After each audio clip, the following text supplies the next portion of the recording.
Welcome to our next installment of the Type 20 from Ballyhoo Digital, where we give you real, actionable marketing advice in a compact format that does not waste your time. Today, I am your moderator, Brian Petrovich. Today's episode is about putting your website to work. We will give actionable advice on how to make your website convert visitors into customers. We will also have a brief Q&A at the end, so please submit any questions via chat, and we will do our best to answer them as clearly as possible. Now, without further ado, I would like to introduce the founder and owner of Ballyhoo Digital, Scott Hicks. Thank you very much, Brian. And thank you to everyone who made the time to attend. This is our third episode of the Type 20 webinar, and we've had some great results so far, some wonderful questions from folks, and we've really enjoyed doing this. So without wasting too much more of your time, I'll just give you this is your first attendance to one of our webinars, really quick background on us. Ballyhoo Digital's, we've been in business for 10 years. We work with and interviewed lots of business owners, C-suite execs, folks from, all over the types of business communities, from business to consumer, business to business. The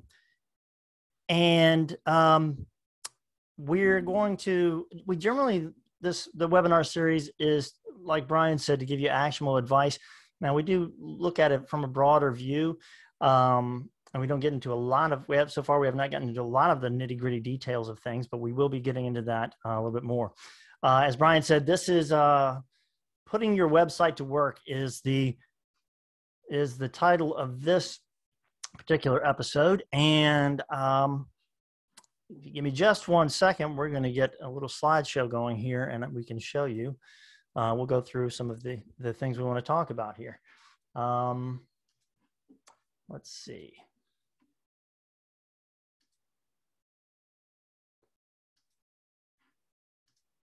All right, hopefully you guys can see the slide here. And there we are. Okay. So first thing, I guess the biggest question is, what should a website do? I mean, this is actually not, I don't think the answer to that is self-evident. And it's something it's a question you need to answer before you try to figure out how you want your website to work for you. The number one thing is to build trust and authority for your company. Trust and authority are they're the primary drivers of online decisions. Generally speaking, people are pressed for time, and they want a shortcut to help them make decisions. It looks like we've got a couple of people coming in here. Okay. They want a shortcut to help them make decisions, and you do that by you want them to have some trust and faith that you're able to provide the services or the products they want. And again, you do that by building that trust and authority. The next thing is you want to be able to promote your products and services. Obviously, your website should do that. Pretty self-explanatory. You want to present the things that you offer in a flattering and accessible way. You want to offer useful information to your site visitors. That is, even if they aren't buying anything, it's always nice to give them something that helps them, that they can learn something from, that may help them address their problems or help them make decisions about things. And then the last thing is to drive engagement. And that engagement is kind of a buzzword in the marketing industry or the website industry. But honestly, all that means it's the end game. We want to get them to do something on your site. And that something can vary. We'll get into that in just a moment.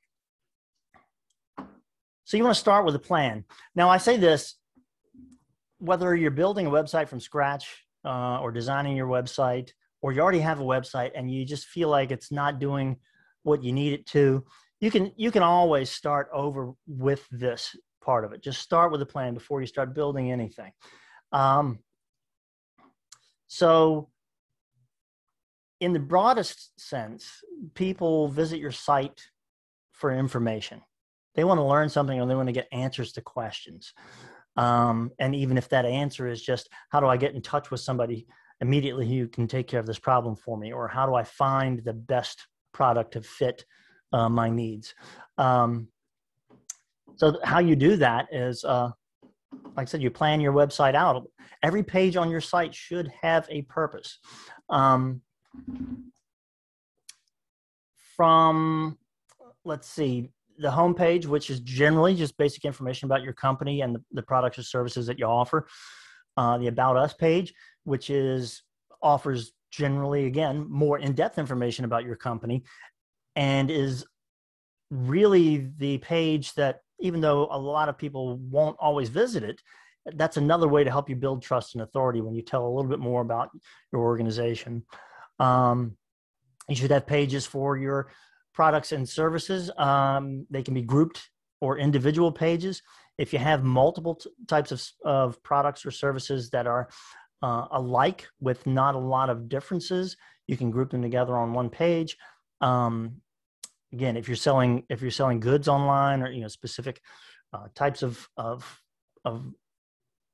material products, and you just have variations in color, there's no sense in having multiple pages for those, for example. But you can group those things together if they're similar. If they're different enough, you definitely want to have different pages for those. But every page should have a purpose, and provide some sort of specific information to the visitor. So you should also you need to think about your layout on your page too. And again, I don't think it's absolutely necessary to get into really extensive design things here when you're looking at your website. But this is one of the things that a lot of people overlook, is how are we presenting information?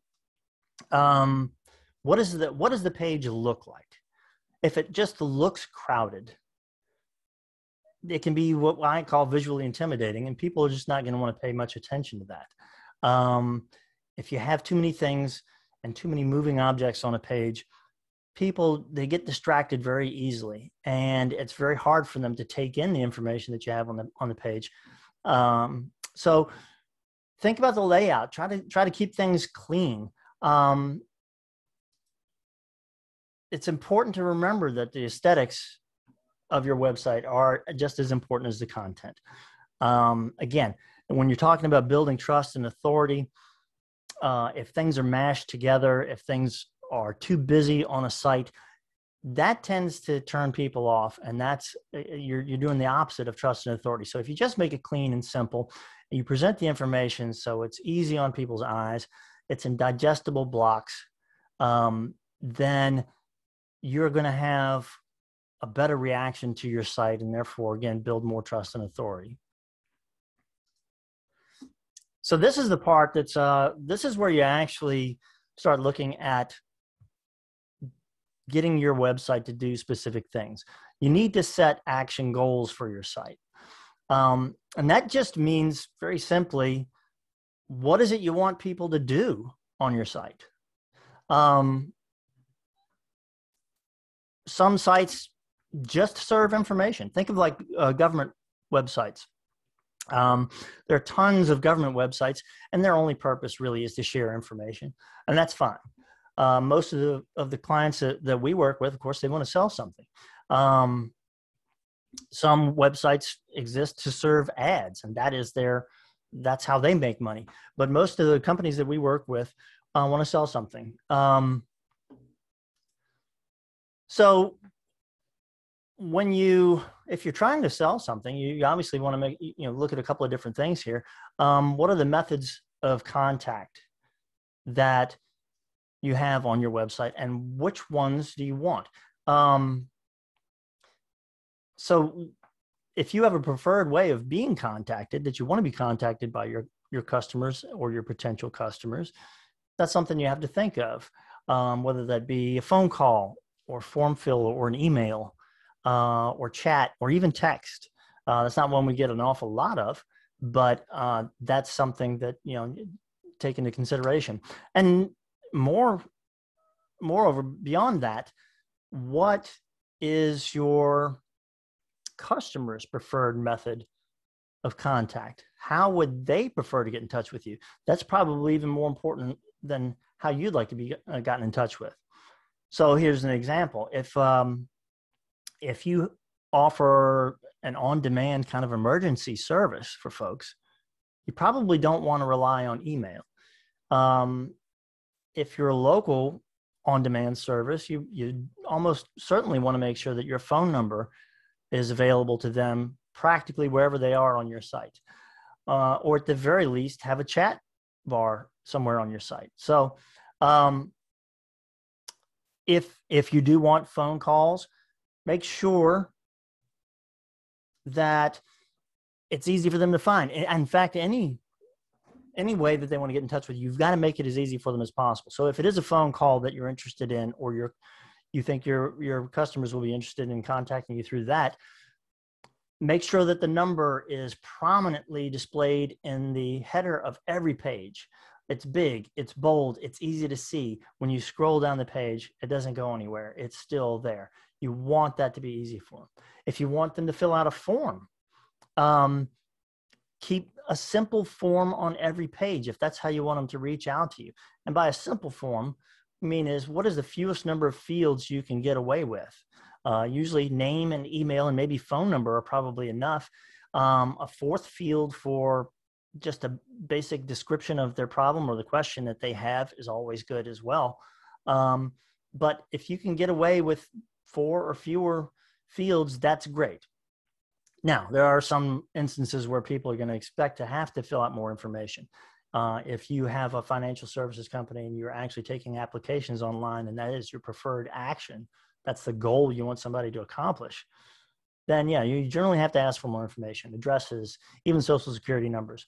And sometimes it's going to be hard to reduce the number of fields that you have in your forms for that, just because of those sorts of financial requirements. On the other hand, people do expect that. For many different types of transactions, they do expect you to have to ask for more information, and that's fine too. If you want to have chat, and I certainly recommend this for just about everybody, make sure that you have that chat available in every sidebar of every page or in the footer of every page, somewhere that it's easily accessible, so that as someone is browsing through your site, if they have a question that they're not quite sure they have the answer to, let's make it easy as possible for them to get that answer. If you're an e-commerce site, there is that actually e-commerce actually gets pretty easy in that way. I mean, obviously you want to make your site as easy as possible for them to purchase whatever it is you're selling online. But e-commerce has evolved to this point now where most transactions on websites, they follow a fairly similar format. So one thing that we have recommended to our e-commerce clients is you could do a lot worse than emulating Amazon in a lot of the ways that Amazon works. People are very familiar with how to purchase things on Amazon. And so if you borrow some of those elements, then, what you then have is a process that's familiar to people.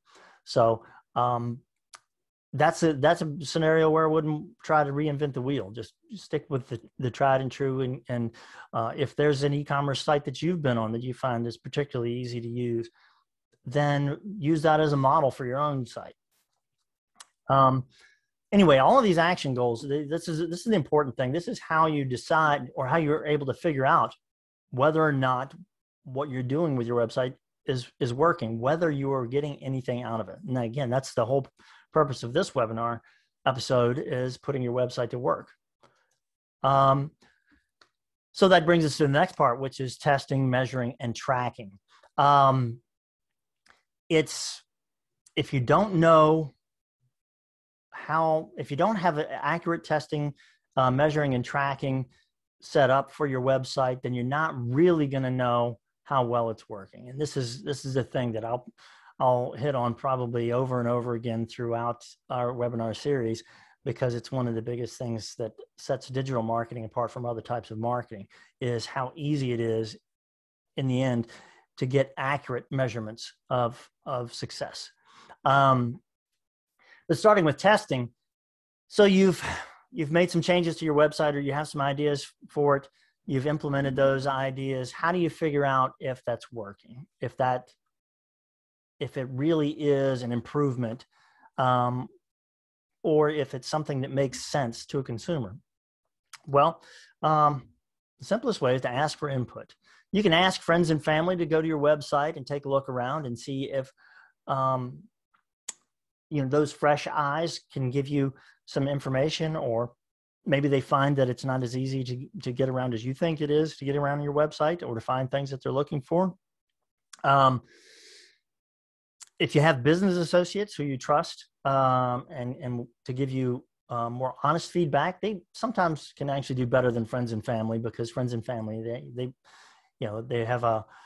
may be a little bit biased in your favor. So there are some other professional services you can do as well. There are multiple different heat mapping services out there, and basically they just measure where people are going on your site, what parts of your page they're looking at, which things they're clicking on, and you're able to see it in a very nice visual way. They actually have other testing services. You can find these, and I'm not giving any specifics on these, but we have used testing services where they'll video record people who are brand new to your site going through the site. They'll video and audio record it so that you know what their thought processes are as they're going through the site, and those can be exceptionally helpful. Sometimes when you're on the inside of it and you're kind of working on the site yourself, it makes perfect sense to you, but doesn't make perfect sense to everyone else. And those types of testing services do a really good job of highlighting the gaps in what you think will work and what somebody who's never seen your site before thinks will work. Importance of analytics. So this is analytics really has become the buzzword for just tracking what's going on your website. Everything from visits to your site, to time spent on any particular page, to their path through the site. You can go really, really deep on this stuff. It's not absolutely necessary for most folks to go really deep. I think the most important things you can do once you set up analytics, and we use Google Analytics. It's sort of the industry standard, and it's absolutely free. But one of the most important things that we track on that is where those visitors are coming from, and Google Analytics will give you some insight into whether your visitors are coming from ads, or they're coming from another website clicking through a link to your site, if they're coming through organic search, things like that. And a lot of the other things that analytics will give you, if you're interested in the more in the deeper metrics, you can model behaviors. You can see what people are actually doing on your site, and that can give you some insight into what's working and what isn't.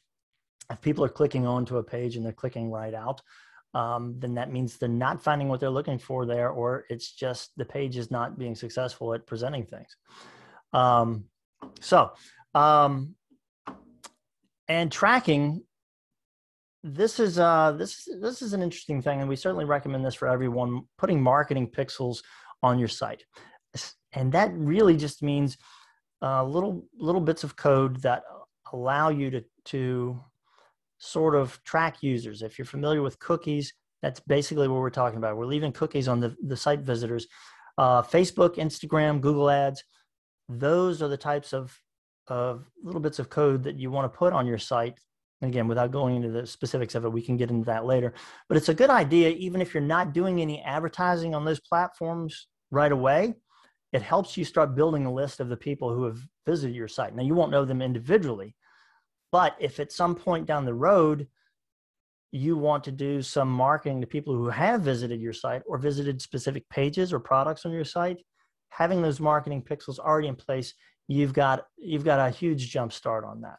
So we highly recommend that, even if you're not doing anything with it immediately. So, and that is really about it. I've got us at about 18 minutes here. So if you have some questions, now is the time to submit those to us. Again, we know this has been a bit of a broad overview of these things. Where the idea of this webinar was not to teach you how to design a website from top to bottom, but to give you some of the things that you really need to think about, even if you already have a website, and things that you might be able to adjust that will help it perform better and actually get your visitors to turn into customers and clients. So with that, we're going to open this up for questions. And I think. Yeah, Scott, we have a couple questions. Sure. Yeah, let's do that. I'm actually trying to get back to here we go. All right, great. Yeah. All right, so what do we have? So Scott, first question for you. Would you recommend your website is informational and company driven or used as a sales tool? Maybe a clarification on that. My website or a website in general? I think the question was for a website in general. Should it be more about the company or should it be used as a sales tool?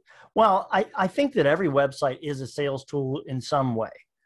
It needs to be that. Some people think of it as a digital business card, which is one way to look at it.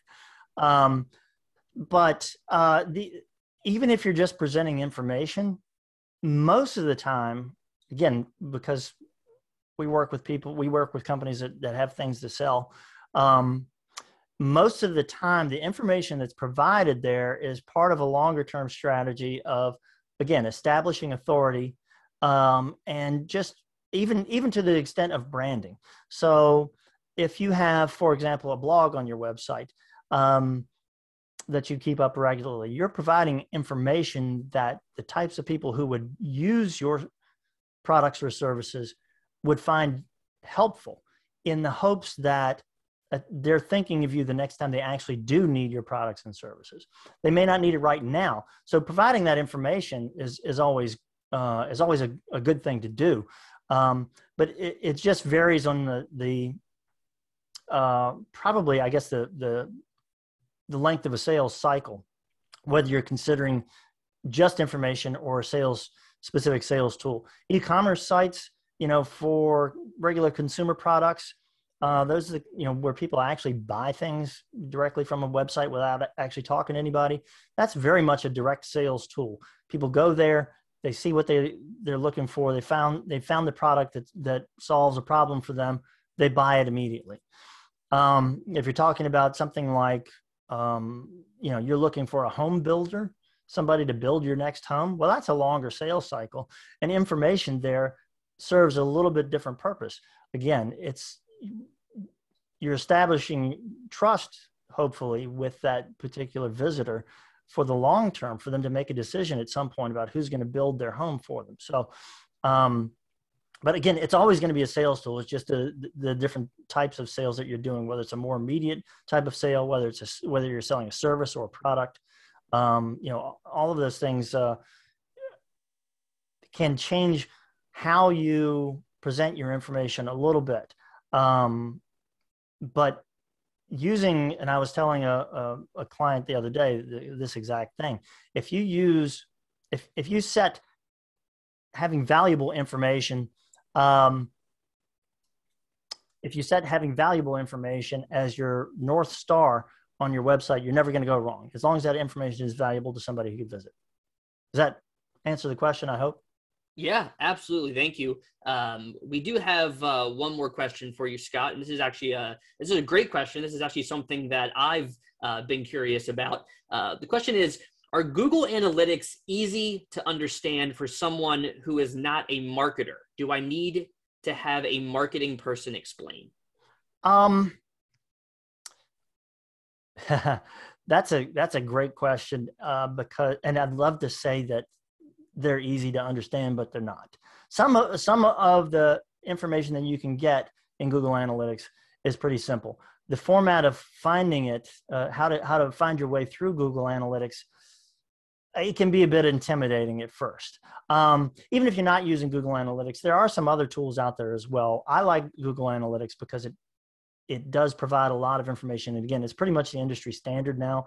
There are probably simpler tools out there, and certain platforms, even if you're going for something as simple as GoDaddy's website builder, which is one of the simplest hosting and website building platforms, they'll offer some simpler analytics that can be useful. Knowing how many people are visiting your site is a useful metric. When you get into the more detailed metrics, that's where you start teasing out, again, the behavioral modeling of the individual visitors, and it's not necessarily easy for beginners to get into. Again, I wish there was an easier way to go about that, but there's a ton of information out there on the internet that can help you get started on those sorts of things. If you are do-it-yourself, and you really want to, if you want to get Google Analytics on your site, Google actually has classes and certifications for analytics. Even that's probably a little bit deeper than a lot of people need to go if they're doing it themselves.